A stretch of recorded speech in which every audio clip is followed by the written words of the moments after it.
with God, with Christ. They have walked with him. They have watched him. They have worked alongside of him.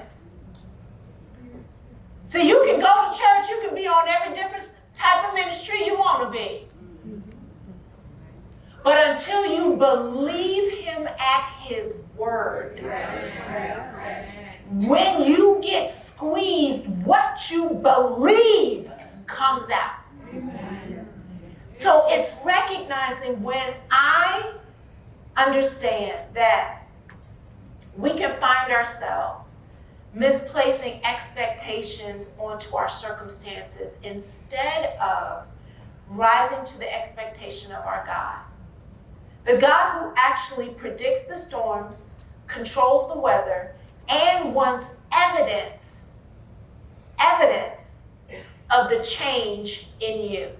See, his response to the disciples was, "Why are you fearful, you of little faith?" See, what struck me about this is they got up, "Lord, do something, it's the storm, we're getting ready to perish, help us out." So they went to him because they wanted him to speak to the storm. But who did he speak to first? Because the storm was doing what it was supposed to do. Weather was doing what it was supposed to do. Guess what? The world is falling. So yes, there's brokenness. Yes, there's hatred. Yes, there's all kinds of toxic things. The world is doing what the world is supposed to do. But his expectation was, I have planted something in you. This is the moment for it to show up.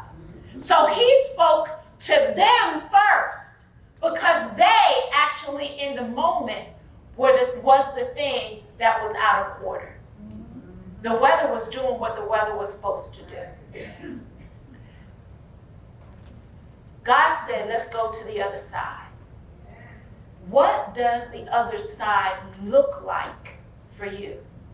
Have you thought about it? Have you written it down? Have you been intentional? I gave you an assignment yesterday. Write down your expectation of how God will show up. Write it down because neurologically things change in your mind.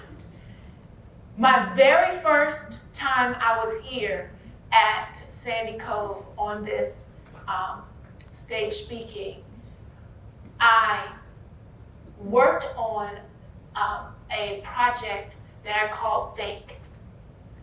Because what we think about, that's why he asked us to renew our mind. Think became an acronym for me.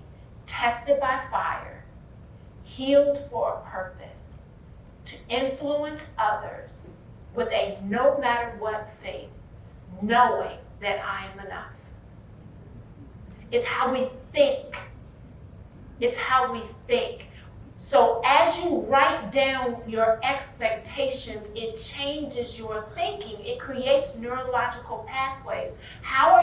What are you consistently thinking about and writing about?